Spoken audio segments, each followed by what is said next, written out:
So the end of another good day. I'm with Jonathan McKee from the Uka Uka Racing team, who have more than likely extended their lead at the top of the championship.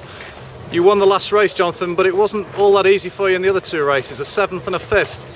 Yeah, especially the first race was really a tricky race.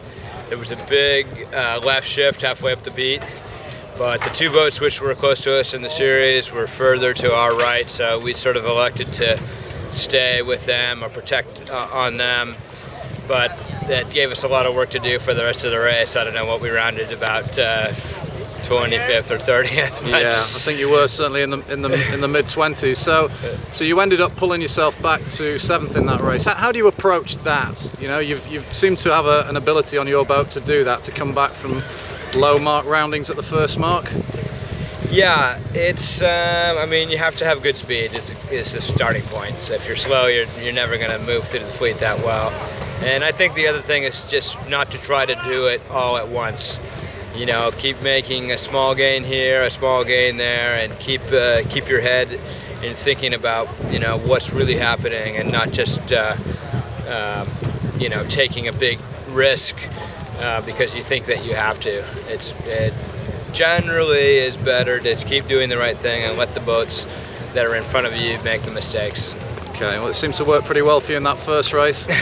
And then a 5th in the second race, which was, you know, a decent start, I think, and it was just a battle at the front of the fleet, right? It was, yeah. We didn't have a great downwind in that race. We learned some things, but really our goal for those last two races was we were not so much thinking about the other boats as just trying to get 2 top scores to make tomorrow easier. Sure. So that was our goal, and it worked out.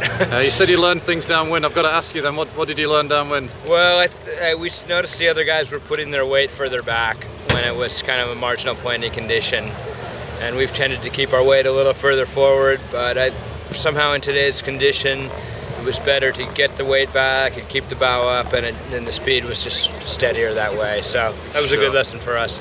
And then the last race you won in what looked fairly comfortable style. You led from the beginning, but you had pressure all the way through from Saeta, from Nico Bianchi. Yeah, Saeta's sailing very well. They have good speed, upwind and downwind, and they definitely kept the heat on us. They made a good move at the second downwind and created a little split. They had some leverage, and if things had gone their way, they could easily have won that race.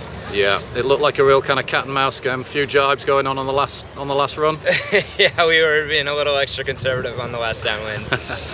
So you'll have 2 more races to go potentially, and you'll have extended your lead from, I think it was 15 points going into the last race. How's the mood on the boat right now? And second question, what will the strategy be for tomorrow? Yeah, the mood is obviously great. I mean, our strategy for tomorrow, you know, depending on what our lead is, I think it's probably 25 points or 30 points.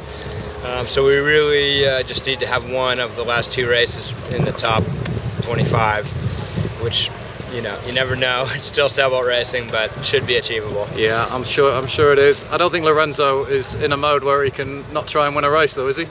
Well, yeah, he's trying 110% all the way around the course, that's for sure. Now, we don't interview Lorenzo very often because his English is not that great, and my Italian is even worse. So just tell me what it's like sailing with Lorenzo, because Federico's described him as the secret weapon. Well, he's a great sailor, absolutely. He has a very good sense of the feeling of the boat and knows how to make these boats go fast. So that certainly makes my job a lot easier. You know, in typical Italian fashion, he gets a little bit excited at times. So, you know, he and I are sort of polar opposites on the personality curve. But somehow it's working together this week at least. It certainly is working together. Listen, fantastic performance today. Well done, and good luck for tomorrow. Thanks a lot.